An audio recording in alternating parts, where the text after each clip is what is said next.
திரை இசை கர்நாடக சங்கீதம் இரண்டும் இரண்டு பாதைகள். இரண்டிலும் பயணம் செய்வது என்பது அவ்வளவு சுலபமான காரியம் அல்ல. இரண்டிலும் வெற்றி பெறுவது என்பது அதைவிட கடினமான காரியம். டாக்டர் நித்யஸ்ரீ மகாதேவன் அவர்கள் இரண்டிலும் முடிசுடா ராணியாக பயணம் செய்கிறார். இவரது சங்கீதம் வெறும் தலுக்கு சங்கீதம் அல்ல, ஆன்மாவை தோடும் அற்புதமான சங்கீதம். இந்த நல்ல நாளில் நித்யஸ்ரீ மகாதேவன் அவர்களை சந்திப்பதில் மகிழ்ச்சி அடைகிறோம். வணக்கம்மா. வணக்கம். இந்த நவராத்திரி சமயத்துல தந்தி டிவியில என்னோட எண்ணங்களை உங்கள்கிட்ட பகிர்ந்துக்கிறதுல எனக்கு ரொம்ப ரொம்ப சந்தோஷமா இருக்கு. நேயர்களுக்கு என்னுடைய சரஸ்வதி பூஜை, விஜயதசமி, நவராத்திரி வாழ்த்துக்கள். இந்த பூஜா நாள்ல ஜம்மு ஒரு பாட்டோட ஆரம்பிக்கலாமே, கலகட்டுமே. சரி. வெள்ளை தாமரை பூவில் இருப்பாள், வீணை செய்யும் ஒலியில் இருப்பாள். வெள்ளை தாமரை பூவில் இருப்பாள், வீணை செய்யும் ஒலியில் இருப்பாள். கொள்ளை இன்பம் குலவு கவிதை, கொள்ளை இன்பம் குலவு கவிதை கூறும் பாவலர் உள்ள திருப்பாள். வெள்ளத்தாமரை பூவில் இருப்பாள், வீணை செய்யும் ஒலியில் இருப்பாள்.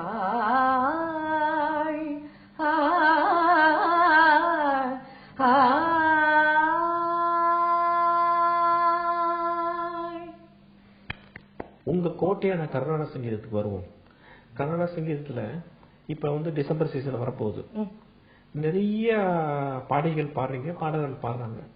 ஒரு பக்கம் பாத்தீங்கன்னா நிறைய பாடல்கள் எனக்கு இந்த வருஷம் 15 கச்சேரி இருக்கு, 20 கச்சேரி இருக்கு அப்படின்னு நிறைய கச்சேரிகள் பாடுறத பெருமையா பேசிட்டு என்ன செய்யறாங்கன்னா, டிசம்பர் சீசன் ஆரம்பிச்சு பாதியிலே வாய்ஸ் ஸ்ட்ரெயின் ஆகி பாதி கச்சேரி கேன்சல் பண்ற மாதிரி ஆயிடுது.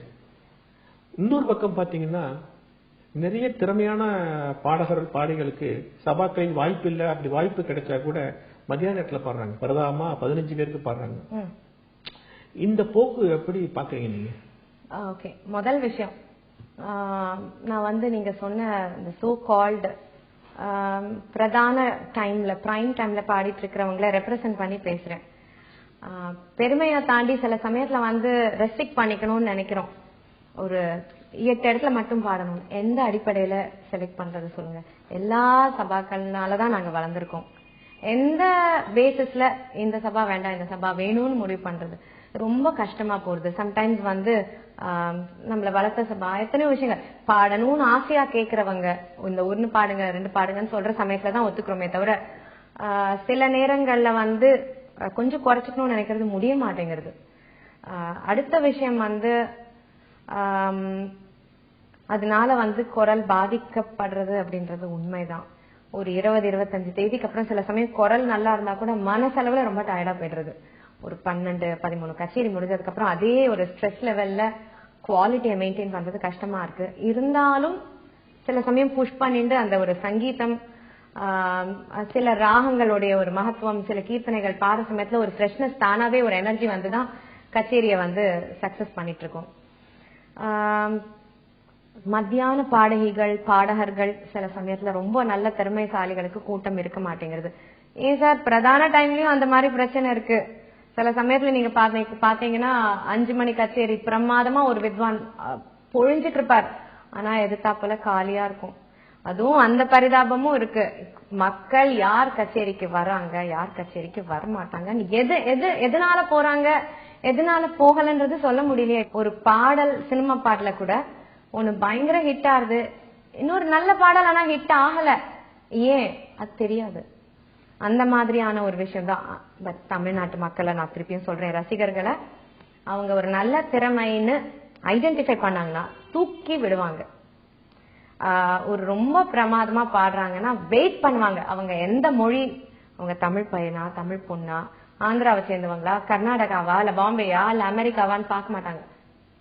இங்க திறமை, இந்த பொண்ணுகிட்ட திறமை இருக்கு, இத நம்ம கொண்டு வருவோம்னு நினைச்சாங்கன்னா டெஃபினட்டா கொண்டு வருவாங்க. சத்தியமான ஒரு வித்தை தோற்காது. இப்ப தமிழ்நாட்டு மக்களை பத்தி சொன்னீங்க, ஆமா. வந்தாரை வாழ வைக்கும் தமிழ்னு சொன்னீங்க, எல்லாம் அழகா சொன்னீங்க. உங்களுக்கு தமிழ் தான் சோறு போடுது. தமிழ் பாட்டு பாடிதான் நீங்க இவ்வளவு பெரிய இடத்தை பிடிச்சீங்க. ஆனா கச்சேரி மேடைகள்ல தமிழ் பாட்டை பாடாமல், தமிழ இல்லாத விஷயமா, சீராழி மூவர்ல இருந்து ஆரம்பிச்சு தேவாரம், திருவாசகம், பாரதியார் நீங்க அத்தனை கொட்டி கிடக்கு. ஆனா நீங்கள் என்று நான் சொல்வது உங்களுடைய மியூசிக் ஃப்ரெட்டர்னிட்டியை சொல்றேன். நீங்கெல்லாம் தமிழ் பாட்டை வந்து துக்கடாவாக கடைசி கச்சேரியின் கடைசியில ஒரு சின்னஞ்சேரி கிளியோட முடிச்சிடுறீங்க. ஆனா ஆரம்பத்துல பாத்தீங்கன்னா தமிழே காணும். ஒண்ணு கன்னட பாட்டை பாடுறீங்க, இல்ல தெலுங்கு பாட்டு நிறைய பாடுறீங்க, சமஸ்கிருதம் பாடுறீங்க. நீங்கள் இசைக்கு மொழி இல்லை என்றெல்லாம் சொல்லி தப்பிக்க முடியாது.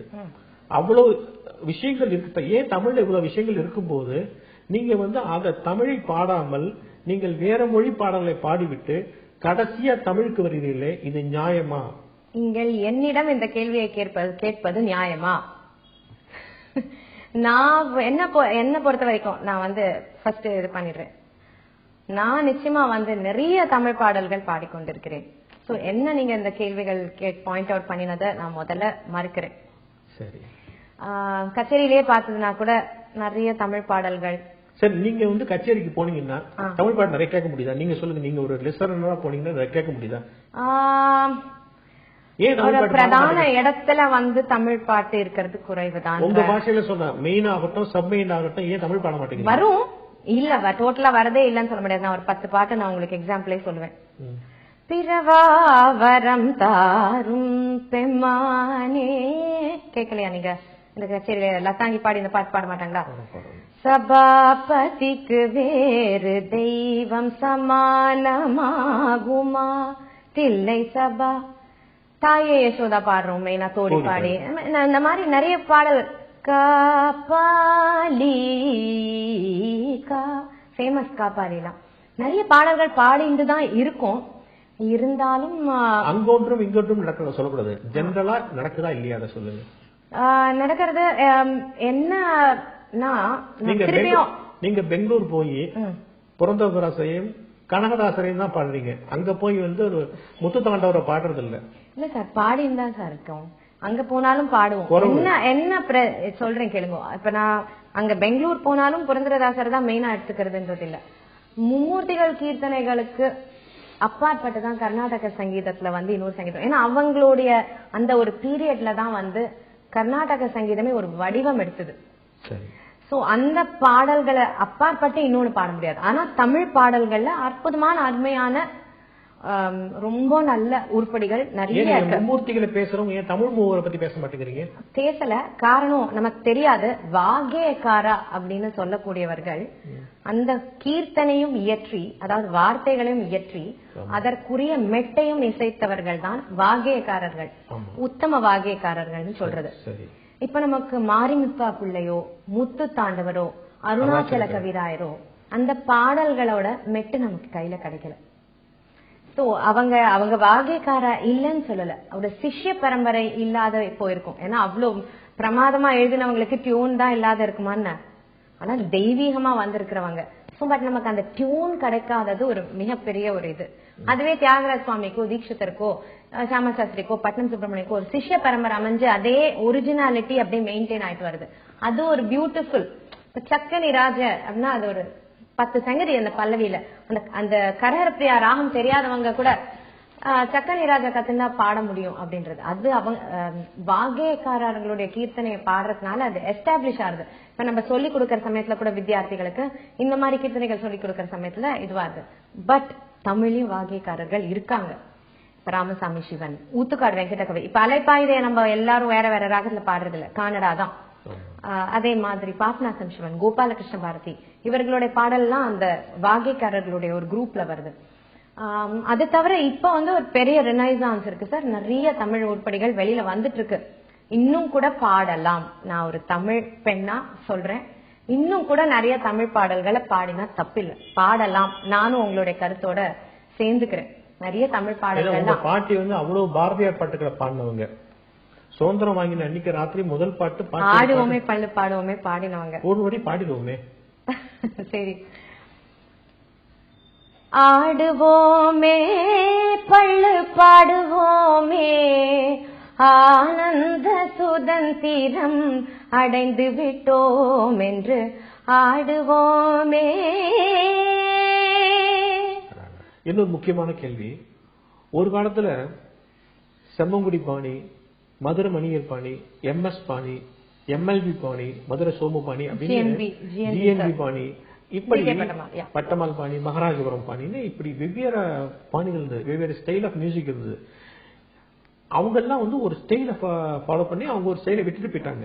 ஆனா இன்னைக்கு நீங்க எல்லாருமே ஒவ்வொருத்தரும் ஒரு ஸ்டைலை ஃபாலோ பண்றீங்க. சில பேர் என்ன செய்றீங்கன்னா 2-3 ஸ்டைல் எடுத்து ஒரு அவியல் மாதிரி எடுத்துக்கிறீங்க. நீங்க you have not developed your own style. நீங்க எல்லாமே அந்த ட்ராக்லயே போயிட்டு இருக்கீங்க. அதுக்கப்புறம் உங்களுடைய பாதையை நீங்கள் காட்ட வேண்டாமா? as a லேடி சிங்கர் நான் சொல்றேன், MS அம்மா, DK பட்டமால் அம்மா, ML வசந்தகுமாரி அம்மா, இவங்களுடைய ஒரு இன்ஃப்ளூயன்ஸ்ன்றது, இவங்களுடைய தாக்கம்ன்றது வந்து எவ்வளவு தூரம்னா, இன்னைக்கு நம்ம மேடையில பாடணும்னா ஏதாவது ஒரு சமயத்துல அவங்களுடைய ஞாபகம் இல்லாத பாட முடியாது அப்படின்ற அளவுக்கு அவங்களுடைய ஒரு கான்ட்ரிபியூஷன் இருக்கு. நான் உண்மையாவே ஜெனுவினாவே ஒத்துக்கிறேன். சோ அதை தாண்டி பாடணும், அவங்களுடைய நினைவே வராத பாடணும் அப்படின்னு நீங்க சொன்னீங்கன்னா ரொம்ப கஷ்டம். அது ரொம்ப அற்புதமா இருக்கு, அந்த தாக்கம் வந்தா ரொம்ப சந்தோஷமா இருக்கு. நம்பர் 1. நம்பர் 2, ஃபுல்லா நான் நீங்க சொல்றத ஒத்துக்கல. நிச்சயமா இன்னைக்கு முன்னணியில இருக்கிற பாடகர்கள் பாடகிகள் ஒரு இண்டிவிஜுவாலிட்டி இல்லைன்னா நீங்க ஒத்துப்பீங்களா? சரி, ஒரு கச்சேரி 2 கச்சேரி, அப்ப அதுக்கு மேல் கொண்டு ஒத்துப்பீங்களா? மாட்டீங்க. சோ நீங்க வந்து ஒரு பாடகி, ஒரு 20 பாடகர் பாடகி 2 பேருமே, ஒரு மியூசிஷியன் 20 வருஷம் 25 வருஷம் தாண்டி இன்னைக்கும் முன்னணியில இருக்காங்கன்னா விஷயம் இல்லாத முடியாது சார், தப்பிக்க முடியாது. அதனால இப்ப நீங்க கேட்டீங்கன்னா, நான் என்னோட கண்டெம்பரரி மியூசிஷியன்ஸ் பத்தியே சொல்றேன். இப்ப பாடிட்டு இருக்கிறவங்க, இப்போ ஸ்ரீமதி சுதா ரகுநாதன், அவங்க பாடுறது வேற பாணியா இருக்கு, நான் பாடுறது நிச்சயமா வந்து வேற பாணியா. சுதா பாடுறது வந்து MLB ஸ்டைல், நீங்க பாடுறது பட்டமால் ஸ்டைல். ஆனா அப்படியே ஜெராக்ஸ் காப்பியா இருக்கா? இல்ல சார். பாம்பே தேசி அவங்க பாடுறது வேற மாதிரி இருக்கு, சௌமியா பாடுறது வேற மாதிரி இருக்கு, கிருஷ்ணா பாடுறது வேற மாதிரி இருக்கு, சஞ்சய் சுப்பிரமணியம் அவர் பாடுறது வேற மாதிரி இருக்கு, அருணா சாரா மேடம் பாடுறது ஒரு மாதிரி இருக்கு. பெரியவங்க பாத்தீங்கன்னா வந்து சேஷகோபாலன் சாரோட ஸ்டைல் வேற மாதிரி இருக்கு, மகாராஜபுரம் ராமச்சந்திரன், இன்னைக்கும் அந்த ஸ்டைல்ஸ் இருக்கு. நிச்சயமா பாடுற நேரத்துல ஒரு ஸ்வரம், நான் பாடுற சமயத்துல கூட தாத தாத மம கரி ரி கம தாத தாத தாத மத சதாத ரி சதாத தாச தாச தச தத மம மத மம கம கரி ரி. மதுரை மணியர் ஞாபகம் வருது இல்லையா? சோ அது அந்த ஒரு ஆசையா, அந்த ஒரு இன்ஃபுளுன்ஸ் பண்ணணும்னு நினைச்சா பாடலாம். அதே மாதிரி வந்து இப்ப ஒரு ஹிந்தோல ராகம் பாடுறோம்,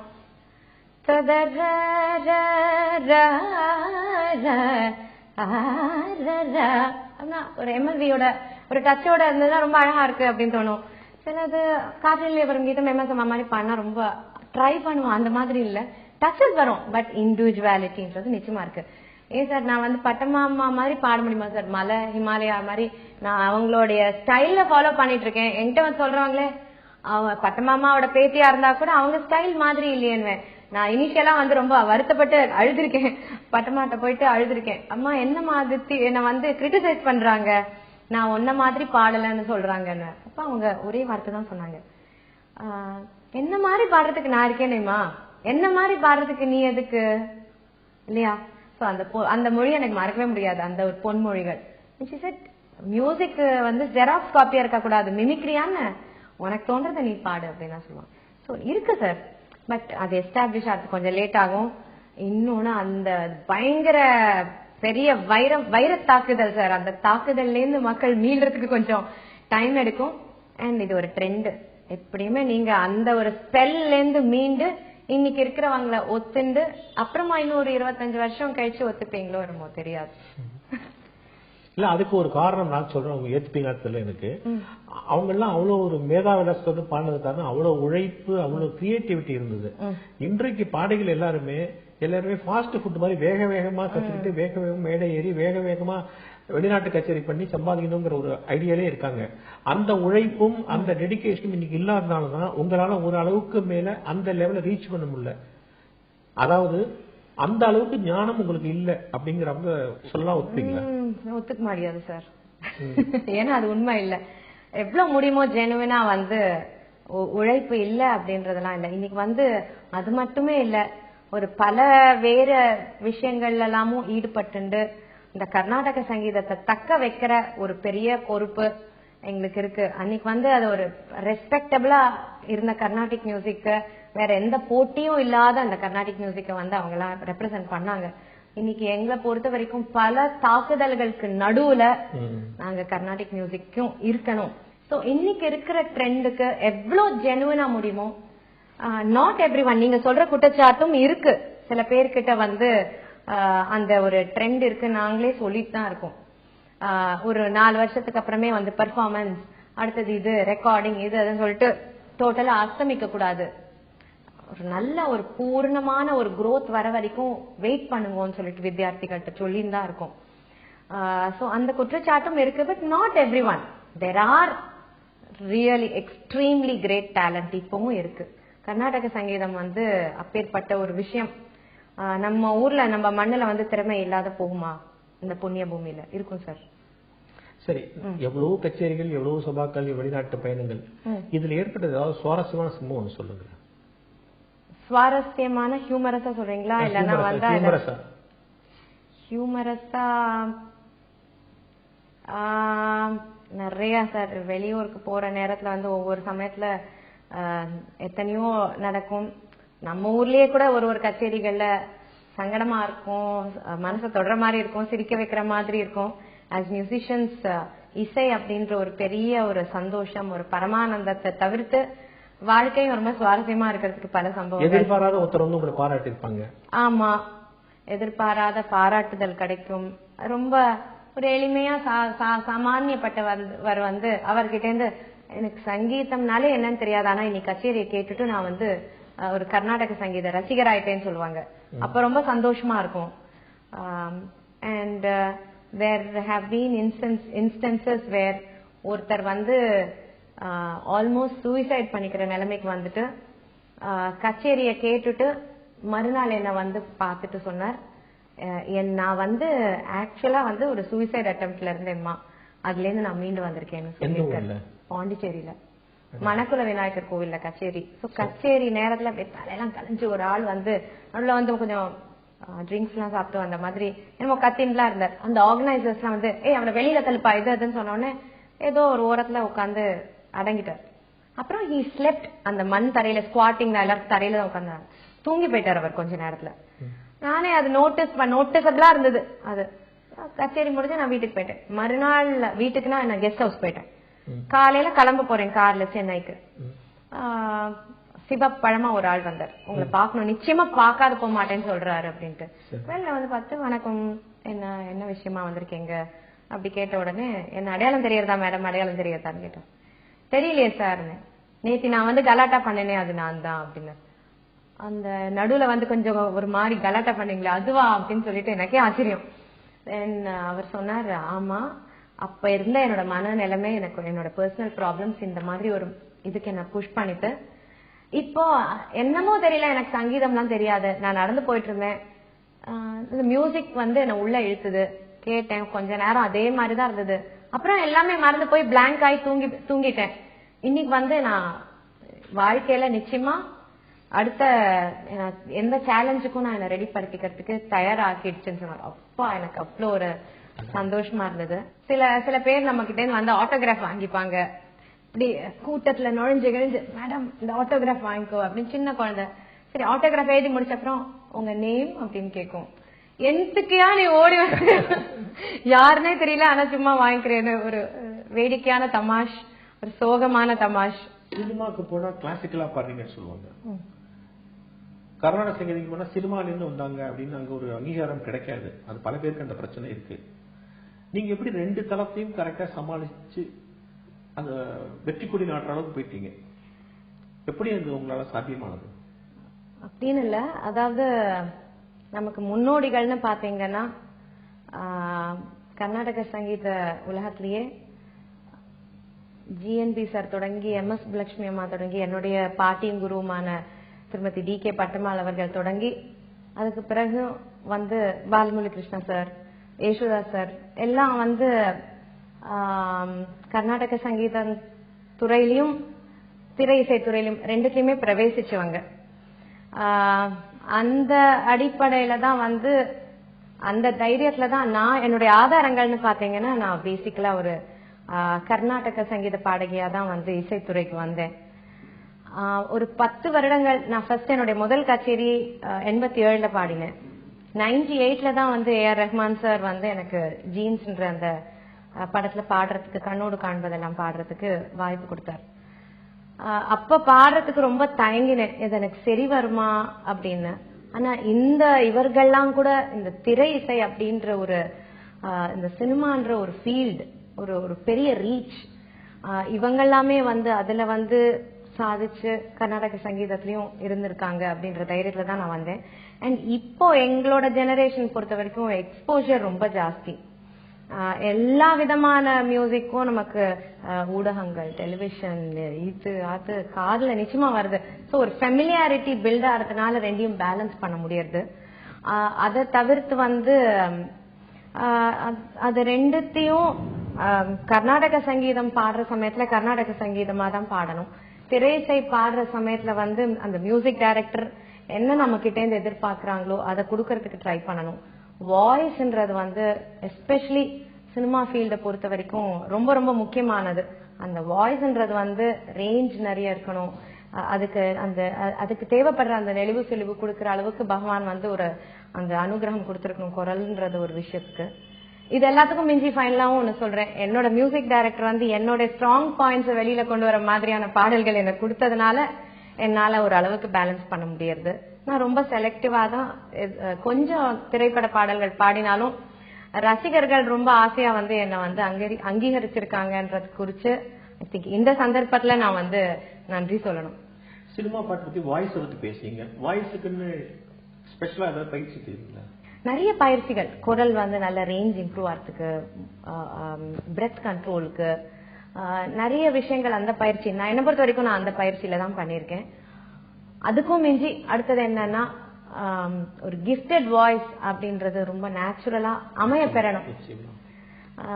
ரொம்ப நல்லா இருக்கும், தேனா இருக்கும் குரல், ஆனா பாடினா ஒரு இம்பாக்ட் கிரியேட் பண்ணாது அப்படின்னு சொல்லுவோம்ல. அப்படி இருந்தா என்ன செய்வது, உயிரோட்டம் அப்படின்றது ரொம்ப தானாவே அமையும். பொதுவா சினிமால பாடினா அதிகமா பாடும்போது அவங்களுக்கு கர்நாடிக் மியூசிக் உண்டான அழுத்தம் போயிடுதுன்னு சொல்லுவாங்க, குற்றச்சாட்டு வைப்பாங்க. நிறைய பேருக்கு அது சரியாவும் இருக்கு. நீங்க எப்படி அந்த குற்றச்சாட்டு தப்பிக்கிறீங்க? உங்களுக்கு வந்து அந்த பிரச்சனையே இல்லை எப்படி? நான் வந்து 2 ஃபீல்டுலயும் இருக்கேன்னு சொல்றீங்க, ஆனா அதிகமா நான் பாடுறது கர்நாடக சங்கீதம் தான் பாடுறேன். அண்ட் திரைசை பாடல்களோ இல்ல மெல்லிசை பாடல்களோ நிச்சயமாக குறைவுதான். அது வந்து 80%னா நான் 20% தான் இதை பாடுவேன். இதுலயும் நான் பாடுறது வந்து நிறைய ராகத்தின் அடிப்படையில இருக்கிற பாடல்கள், பரதநாட்டியம் பாடல்கள், கிளாசிக்கல் ஃபவுண்டேஷன் ஜாஸ்தி வெளிக்கொண்டு வர அந்த மாதிரியான பாடல்கள் தான் வந்து என்ன கூப்பிடுவாங்க, அந்த மாதிரி பாடல்கள் பாடுறதுக்கு தான். ஸோ அதனால எனக்கு ஒரு அளவுக்கு பேலன்ஸ் பண்ண முடியாது. பட் இது ரொம்ப ஒரு பெரிய விஷயம் நீங்க சொல்றது. இப்ப ஃபுல் ஃபிளெஜ்டா நான் வந்து லைட் மியூசிக்கும் அதே மாதிரி ஃபுல் ஃபிளெஜ்டா கர்நாடிக் மியூசிக்கும் பாட முடியுமான்னு கேட்டீங்கன்னா நிச்சயம் முடியாதுன்னு தான் சொல்வேன். அதுதான் உண்மை. அதுக்கு கொடுக்க வேண்டிய ட்ரீட்மெண்ட், டோனல் மாடுலேஷன், அந்த குரலே வேற, அந்த ஸ்ருதியே வேற, கர்நாடக சங்கீதத்துக்கு நம்ம பாடுற விதமே வேற. அதனால ரெண்டுத்தையும் ஃபுல் ஃபிளெஜ்டா பண்ண முடியுமா அப்படின்றது எஸ்பெஷலி பெண்களுக்கு, பெண் பாடகிகளுக்கு. ஆண்களுக்காவது மோஸ்ட்லி 1.5 கட்ட 2 கட்ட அந்த மாதிரி தான் வரும். கச்சேரியிலயும் அதுக்கு க்ளோஸா தான் இருக்கும் ரேஞ்ச். பாடுற தொனி தான் வேறையா இருக்கும், டச்சஸ்லாம் தான் வேறையா இருக்கும். பட் லேடிஸ்க்கு ரொம்ப ரொம்ப கஷ்டம். அது கொஞ்சம் ஒரு நெருடலான விஷயம் தான். அது என்னால வந்து நான் குறைவாதான் திரைப்பட பாடல்கள் வந்து எனக்கு வேண்டிய பாடி வந்து மியூசிக் டைரக்டர்கள் கொடுக்கறதுனால நான் சமாளிக்க முடியாது. நீங்க வந்து ரஹ்மான்ல இருந்து ஆல்மோஸ்ட் எஸ் ஏ ராஜ்குமார்ல இருந்து ஆரம்பிச்சு தமன், ஜிவி பிரகாஷ் வந்து எல்லாருடைய இசையிலையும் பாடிருக்கீங்க. இளையராஜா இசையில நீங்க பாடல, அந்த வருத்தம் உங்களுக்கு உண்டா? சார், நான் இளையராஜா சாரோட மியூசிக்ல ஒரு 2-3 பாடல்கள் பாடி இருக்கேன். ஆமா, அன்பார்ச்சுனேட்லி வெளியில வரல. ஒரு தெலுங்கு படத்துக்காக பாடினேன், அதுக்கப்புறம் திருநாள்னு ஒரு படத்துக்காக பாடினேன், ஹே ராம்ல கூட ஒரு பாடல் பாடினேன். பட் 3 பாடலுமே வெளியில வரல. ஒரு படம் ரிலீஸ் ஆகல, இன்னொன்னு வந்து ஹே ராம்ல அந்த பாடல் வரல. பட் பாடி இருக்கிற ஒரு திருப்தி இருக்கு. வெளியில வரலன்றது வருத்தம் தான். ஏன்னா இளையராஜா சாரோட இசைக்கு ரசிகையா இல்ல ரசிகரா இல்லாத எந்த தமிழன் இருக்க முடியும்? சரி, அவர் நிறைய கற்கண்டு பாடல்கள் போட்டு பாடல்கள், அதுல ஏதாவது ஒரு பாட்டை கேட்கும்போது ஐயோ இந்த பாட்டு நம்ம பாட்டு எப்படி இருக்கும் அப்படின்னு நினைச்சிருக்கீங்களா? ஒன்னா ரெண்டா எக்கச்சக்கம் ஒரு பாட்டு பாடலையா? டக்குன்னு நீங்க இப்ப சொன்ன உடனே என்ன பாடல் பாடுறது தெரியல. நிறைய பாடல் சார், எல்லாம் ரேர் ராகங்கள்ல அழகான பாடல்கள் எக்கச்சக்கமா பாடியிருக்காரு. சின்ன சின்ன வண்ண குயில் கொஞ்சி கொஞ்சி கூவுதம்மா, சின்ன சின்ன வண்ண குயில் கொஞ்சி கொஞ்சி கூவுதம்மா, புரியாத ஆனந்தம் புதிதாக ஆரம்பம், புரியாத ஆனந்தம் புதிதாக ஆரம்பம், தாராராராராராராரா.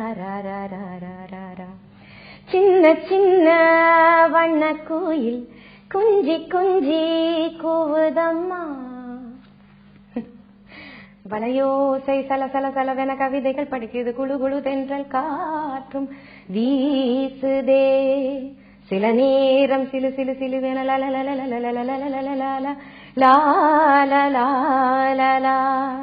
இந்த பாட்டு ரொம்ப பிடிக்கும் எனக்கு. இந்த மாதிரி நிறைய பாடல்கள் சொல்லலாம் சார்.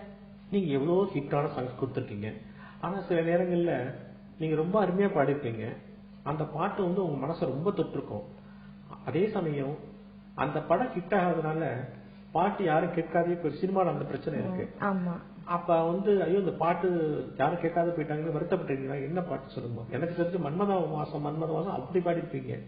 ஆமா, நல்ல பாட்டு. ஓடக்காரம் பாட்டு. ஆமா, அது மன்மத மாசம் பாடுவீங்களா? மன்மத மாசம் சார், அதுல வந்து பாட்டு முழுக்க அந்த ஒரு வரி தான். ஆமா, அதாவது கர்நாடக சங்கீதத்துல நிறவல்னு சொல்ற மாதிரி. அது ஏஆர் ரஹ்மான் சாரோட ஒரு கிரேட்னஸ் என்னன்னா, அவர்கிட்ட பாட போனோம்னா நம்மளோட இன்புட்ஸ வந்து ரொம்ப பெரிய மனசோட ஒரு மெக்னானிமிட்டியோட ரசிச்சு அதை ஏத்துக்கிறார் பாருங்க. அதான் அவருடைய ஒரு வெற்றியோட ஒரு ரகசியம். ஒவ்வொரு ஆர்டிஸ்டும் மோஸ்ட் கம்ஃபர்டபுளா அவங்களுடைய ஒரு பெஸ்ட் திறமைய வந்து வெளிக்கொண்டு வரக்கூடிய ஒரு சூழ்நிலையை அவர் ஏற்படுத்தி கொடுக்கறது தான் வந்து ரொம்ப ரொம்ப ரொம்ப ஒரு சிறந்த மியூசிக் டைரக்டர். பாடுறேன்னா அது ஒரு நானும் சங்கர் மாதேவன் சாரும் ஒரு சேர்ந்து அவரோட இன்புட்ஸும் என்னோட இன்புட்ஸும் மாறி மாறி வந்துட்டு இருக்கோம். அதுல மன்மத மாசம் இது மன்மத மாசம், மன்மத மாசம் மன்மத மாசம், மன்மத மாசம் மன்மத மாசம்,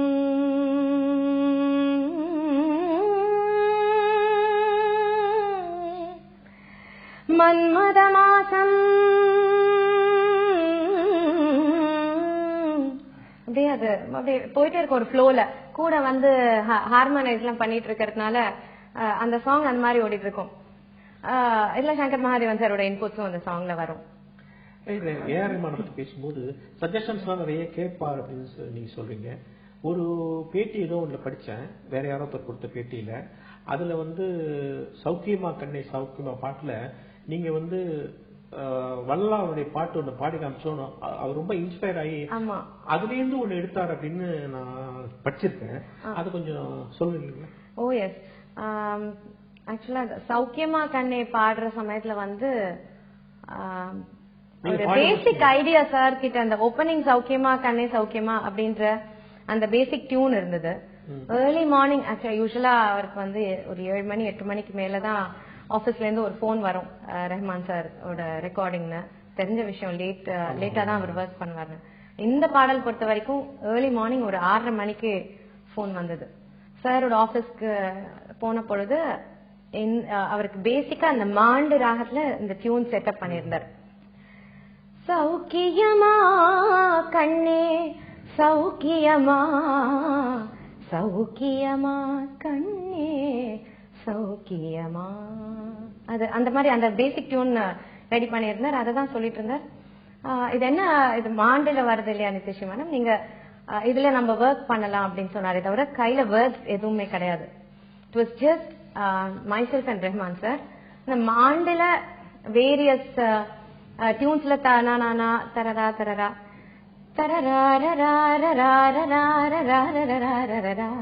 எல்லாம் அப்படி ஜஸ்ட் ஒர்க்கிங். அவரோட கீபோர்ட்ல அவர் பண்ணிட்டு இருந்தாரு ஒரு 2 hours அந்த மாதிரி.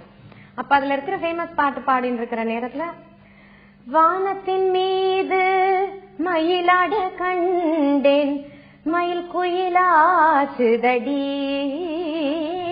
அந்த சாங் பாடி காமிச்சேன். அவருக்கு அது ரொம்ப வெரி மச் இம்ப்ரெஸ். ரொம்ப அழகா இருக்கு நிதிஷ். வானத்தின் மீது மயிலாட கண்டேன் அந்த வள்ளலாரோட வார்த்தைகளும் சரி அந்த டியூன் அவருக்கு ரொம்ப பிடிச்சு போயிடுச்சு.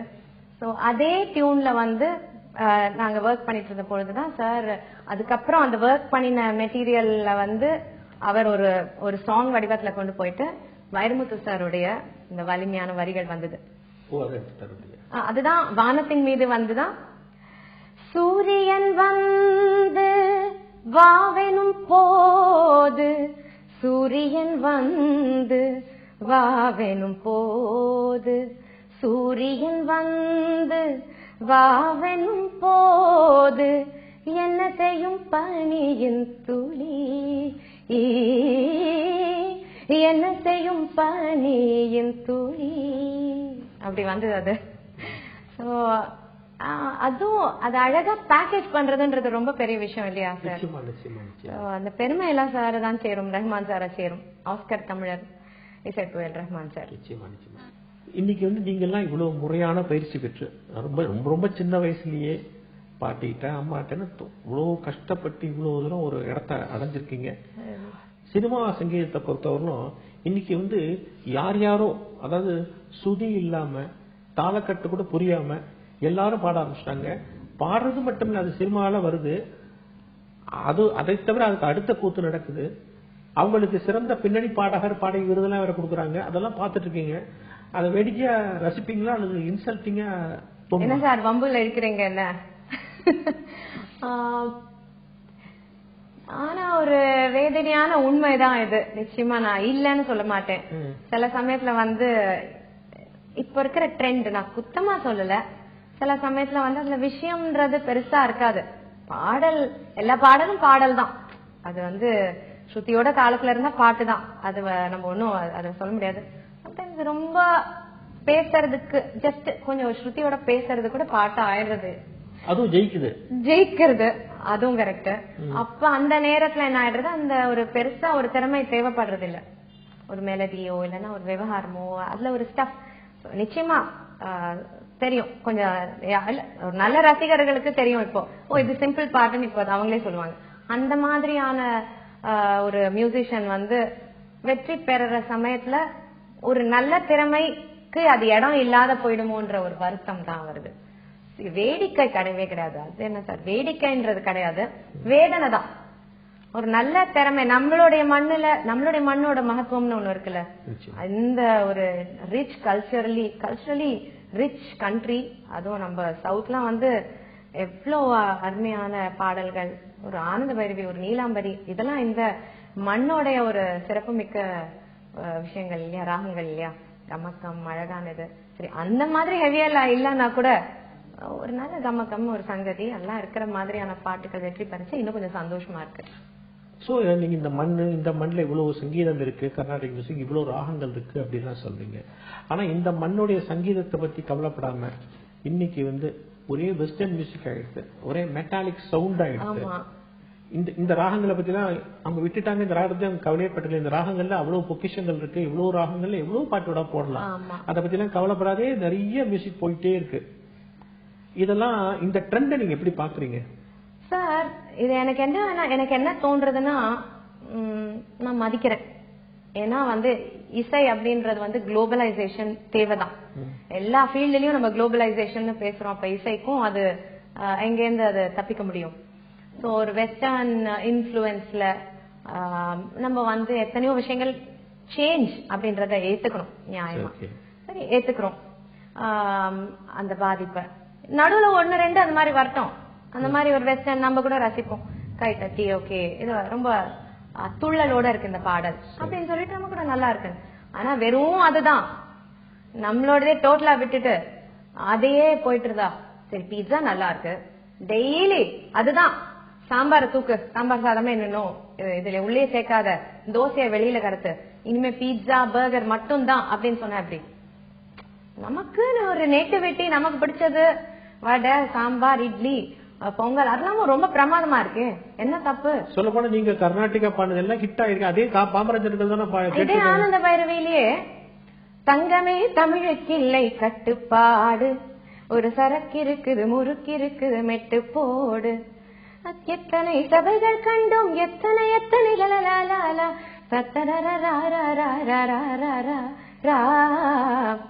ஆனந்த பைரவி தானே இது எவ்வளவு ஹிட் ஆச்சு. இது தவிரவே பல பாடல்கள் சொல்லலாம். அப்படியே சினிமாக்காரங்க அதை ஒண்ணு சொல்றாங்க, அதெல்லாம் கிளாசிக்கல்ல போட்டா ஹிட் ஆகாதுன்னு இவங்க தியரி கிடையவே கிடையாது. இன்னும் ஜனங்களை சொல்லவே கூடாது. சம்டைம்ஸ் லாங் டிராவல்ல நான் போவேன், அந்த டூரிஸ்ட்காரங்களாம் அழகா பழைய பாடல்கள் இந்த மாதிரியான பாடல்கள் தான் போட்டுட்டு வருவாங்க. அப்ப நான் கேட்பேன், ஏன் சார் இப்போ இந்த பாடல்கள் போடுறீங்களே, நாங்க இருக்கோன்றதுனால இந்த மாதிரி பாடுறீங்களா? இல்ல மேடம், நீங்க பாருங்க, எங்கிட்ட இருக்கிறதுலாம் இந்த பாடல் தான், இதுதான் எங்களுக்கு பிடிச்சிருக்கு அப்படின்னு சொல்றாங்க. நிறைய ரசிக்கிறாங்க. இப்ப ரியாலிட்டி ஷோஸ் எடுத்துக்கோங்க, அந்த குழந்தைகள்லாம் எந்த பாட்டு பாடுறாங்க அதிகமா? ஒரு நல்ல ரவுண்டு ஒரு பேர் வாங்கி கொடுக்கணும் அப்படின்னா சின்ன குழந்தைகளாகட்டும் இல்ல கொஞ்சம் சீனியர் சிங்கர்ஸா இருந்தா கூட இந்த மாதிரி பாடல்கள் பாடுறாங்க. கேட்கறவங்களும் ரசிகர்கள், அதுதான் பயங்கர வியூவர்ஷிப் இருக்கேன் அந்த ப்ரோக்ராம்க்கெல்லாம். ரசிகர்களை குத்தம் சொல்ல முடியாது, வருத்தமா இருக்கு. நல்ல திறமை மியூசிக் டைரக்டர்ஸ் எல்லாம், நான் ஒருத்தர் கிட்ட இப்ப இருக்கிற மியூசிக் டைரக்டர்ஸ் கிட்டயும் வேலை பண்ணிட்டு இருக்கேன். எல்லாரும் பண்டில் ஆஃப் டேலண்ட். அவங்களுக்கு அந்த சாய்ஸை கொடுத்தா ஓஹோன்னு போடுவாங்க.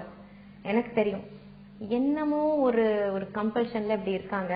மாறும் சார் அப்படின்ற ஒரு நம்பிக்கையில தான் நிச்சயமா. நீங்க ரியாலிட்டி ஷோ பத்தி பேசுனீங்க. ரியாலிட்டி ஷோ எல்லாம் உட்கார்ற ஜட்ஜஸ், நீங்களும் உட்கார்ந்துருக்கீங்க, நிறைய பேர் உட்கார்றாங்க. இந்த ஜட்ஜஸ் எல்லாம் என்ன செய்யறாங்கன்னா, ஒரு பையனோ ஒரு பொண்ணோ பாடும்போது, ரொம்ப அற்புதமா பாடும்போது இவங்க என்ன சொல்றாங்கன்னா, கூலா நீ ரொம்ப கிளாசிக்கலா பாடிட்டேங்கிறாங்க. கிளாசிக்கலா பாடுறது ஏதோ கொலை குத்த மாதிரி பேசுறாங்க. கிளாசிக்கலா பாடுறது இதே கிளாசிக்கலா நார்த் இந்தியன் சேனல்ஸ்ல அந்த பசங்க கிளாசிக்கலா பாடும்போது அதை இம்ப்ரவைஸ் பண்ணும்போது அவங்க ரொம்ப பாராட்டுறாங்க. நம்ம ஊர்ல அது ஏதோ கொலை குத்த மாதிரி கிளாசிக்கலா பாடிட்டாங்கிறாங்க, அவனை கொண்டு வெயிட்டிங் லிஸ்ட்ல போட்டுறாங்க. சரி, இது என்ன கேட்க வேண்டிய கேள்வி இல்ல. நான் அந்த மாதிரி போட மாட்டேன். ஏன்னா நான் பீயிங் கிளாசிக்கல் சிங்கர், எனக்கு அதை நான் ரசிக்கிற மாதிரி இருக்கும். சில சமயம் ஒரு கருத்து வேறுபாடு கூட வந்திருக்கு. ஏன்னா அதே அந்த கண்டஸ்டன்ட் ஓட பொசிஷன்ல நான் போனேன்னா அப்படிதான் பாடிருப்பேனும் என் மனசு சொல்லும், being a classical singer. But அதே நேரத்துல I respect my co judges ஒப்பீனியனும். ஏன்னா சில சமயத்துல அந்த பாடுற சிங்கர் இருக்காங்க பாருங்க, வேணும்ட்டு தன்னுடைய ஒரு திறமைய வெளிக்கொண்டு வரதுக்கு ஏதாவது ஒரு சங்கதியை அது உள்ள நுழைச்சு அது சரியா உட்காராத சிரிப்பா சிரிச்சு போய், என்ன தம்பி நீ நார்மலா உள்ளதே உள்ளபடி பாடி இருந்தாலே கொஞ்சம் தேவையில்லாம இருந்திருக்கும், இது உனக்கு தேவையா அப்படின்னு கேட்க தோணிடும்.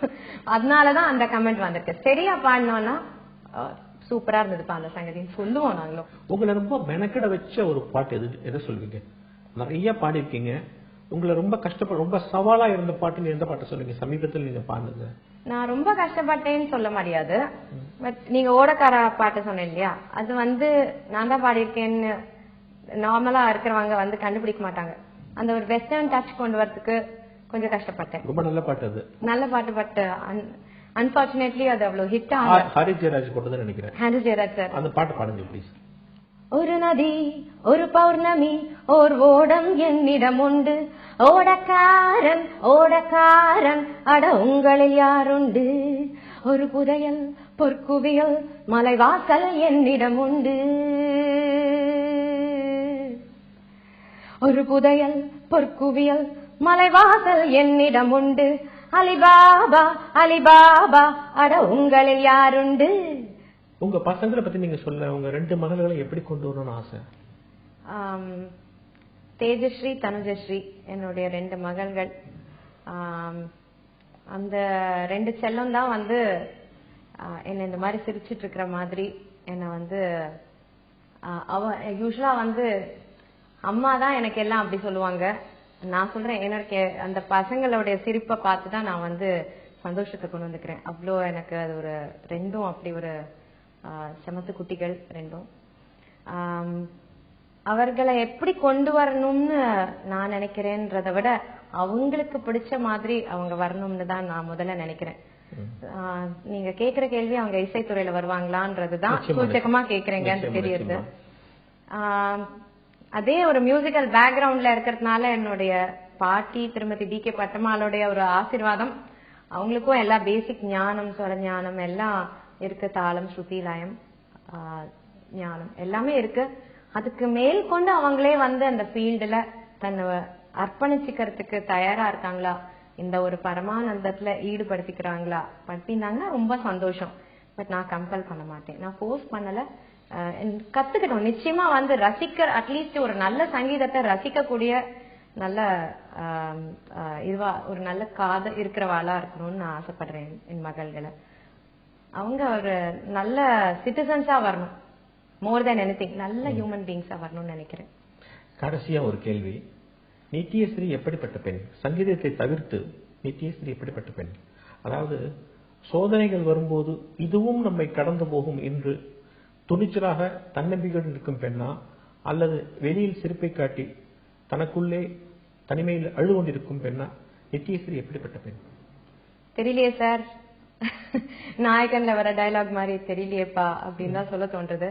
இருந்தாலும் நிச்சயமாக வாழ்க்கையில நிறைய அடிபட்டிருக்கு, சோதனைகள் என்னை தாக்கி இருக்கு, நிறைய நல்ல விஷயங்களும் பகவான் கொடுத்திருக்காரு எனக்கு. இசைன்ற ஒரு பெரிய ஒரு பொக்கிஷம் எனக்கு கொடுத்திருக்காரு. அந்த இசை இல்லைன்னா நித்யஸ்ரீ ஒண்ணுமே கிடையாது. அந்த இசைன்ற ஒரு பெரிய தெய்வீகமான ஒரு கிஃப்ட் எனக்கு கொடுத்திருக்காரு.